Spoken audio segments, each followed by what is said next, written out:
আমি 5 ওয়াক্ত নামাজ পড়ি কিন্তু সিগারেট খাওয়া ছাড়তে পারছি না, উপায় কি? হাসবেন না, এটা আসলে কমন প্রশ্ন, কিন্তু অনেকেই এরকম রোগে ভুগছেন। সিগারেট আপনাকে ছাড়তে হলে ভাই একদিনে ছাড়তে হবে, একদিনে। আজকে খান, শান্তি মতো খান, কালকে বলবেন কালকে থেকে খাবো না, আজকে বলবেন যে কালকে থেকে খাবো না। আপনি যদি প্ল্যান করেন যে আমি 1 মাস পর সিগারেট খাবো না, আপনি ছাড়তে পারবেন না। আপনি 1 বছর পর ছাড়তে পারবেন না। আমার কথা বিশ্বাস হচ্ছে না? যারা সিগারেট খাওয়া ছেড়েছে, একদিনে ছেড়েছে, কাল থেকে খাবো না, শেষ। এর বিকল্প কিছু খান, মুখে এমন কিছু রাখেন যেটা আপনাকে ওই নেশাটা দূর করাবে। ফর এক্সাম্পল, আপনি জর্দা ছাড়া পান খান, যদি খেতেই চান কিছু, আপনি চকলেট খান অথবা কালিজিরা খান, কিছু একটা মুখে দেন যেটা দিয়ে আপনি আপনার ওই এটা পূরণ করবেন। আর একটা বিষয় মাথায় রাখবেন, নামাজের হিসাব সবার আগে দিতে হবে। যদি সিগারেট খাওয়ার মতো সামান্য ইস্যুতে আমার নামাজ নষ্ট হয়ে যায়, তাহলে তো আমার চেয়ে বোকা আর কেউ নাই পৃথিবীতে। অতএব নামাজকে সর্বোচ্চ প্রাধান্য দিয়ে সিগারেট খাওয়াটা আজকে থেকে ছেড়ে দেন। 10 দিন, 20 দিন, 1 মাসের অপেক্ষা করবেন না।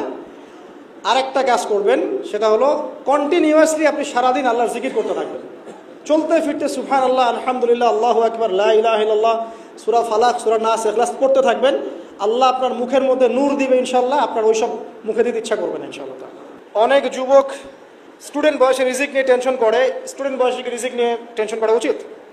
উত্তর হচ্ছে না। স্টুডেন্ট বয়সে রিজিকের টেনশন করা উচিত নয়। স্টুডেন্ট বয়সে শুধু পড়াশোনা করবেন। হ্যাঁ, আপনি এমন রিজিক অন্বেষণ করতে পারেন যে রিজিকটার সাথে পড়াশোনা সম্পৃক্ত। ফর এক্সাম্পল, টিউশনি, কোচিং সেন্টারে কাজ করছেন বা পড়াশোনা সংক্রান্ত কোনো কাজ করছেন, এই কাজ করতে পারেন। এর বাইরে অন্য কোনো কাজের দিকে এখন ফোকাস করবেন না, আপনাকে পড়াশোনা করতে হবে। যত পড়াশোনা করার বিয়ের আগেই করবেন। বিয়ের পর আপনার রেসপন্সিবিলিটি বাড়বে, অনেক সমস্যা আছে, অনেক চাপ আসবে, তখন আপনি ফুল টাইম এফোর্ট দিতে পারবেন না, এমন হতেও পারে। তবে যারা দিতে পারে এরা সৌভাগ্যবান, হয়তো তাদের ফ্যামিলির সাপোর্ট থাকে, রিজিকের কোনো টেনশন নাই, ঠিক আছে, তারা হয়তো দিতে পারে, কিন্তু সবাই পারবে না। আপনি এই সময় শুধু পড়াশোনা করবেন, পড়াশোনা সংক্রান্ত কাজে থাকবেন, দিনই কাজে থাকবেন, দাওয়াতি কাজে থাকবেন, এই কাজগুলো করবেন ইনশাআল্লাহ। রিজিকের টেনশন করবেন না ইনশাআল্লাহ। তাহলে একটা কথা বারবার বলছি, আপনার রিজিকের একটা দানা বাকি রেখেও আপনি পৃথিবী থেকে যাবেন না। যতটুকু আছে এতটুকু খাবেন, তারপর যাবেন। অতএব এত টেনশন করবেন না। আসসালামু আলাইকুম ভাই। অনেক যুবক জেনারেল লাইন থেকে পড়াশোনা করে এবং দিনের পথে ফিরে আসে, আলহামদুলিল্লাহ, কিন্তু দীর্ঘদিন জেনারেল লাইনে পড়ার পরেও তারা এসব ছেড়ে দিয়েই মাদ্রাসা লাইনে ভর্তি হচ্ছে। এর ব্যাপারে আপনার মন্তব্য কি? আসলে এটা ডিফিকাল্ট, সবার ক্ষেত্রে এটা প্রযোজ্য না, সবাই এটা পারবে না। জেনারেল লাইনে পড়া একদম ছেড়ে দিয়ে মাদ্রাসায় ভর্তি হতে হবে, এই চিন্তাটা আমার মনে হয় না ঠিক হচ্ছে।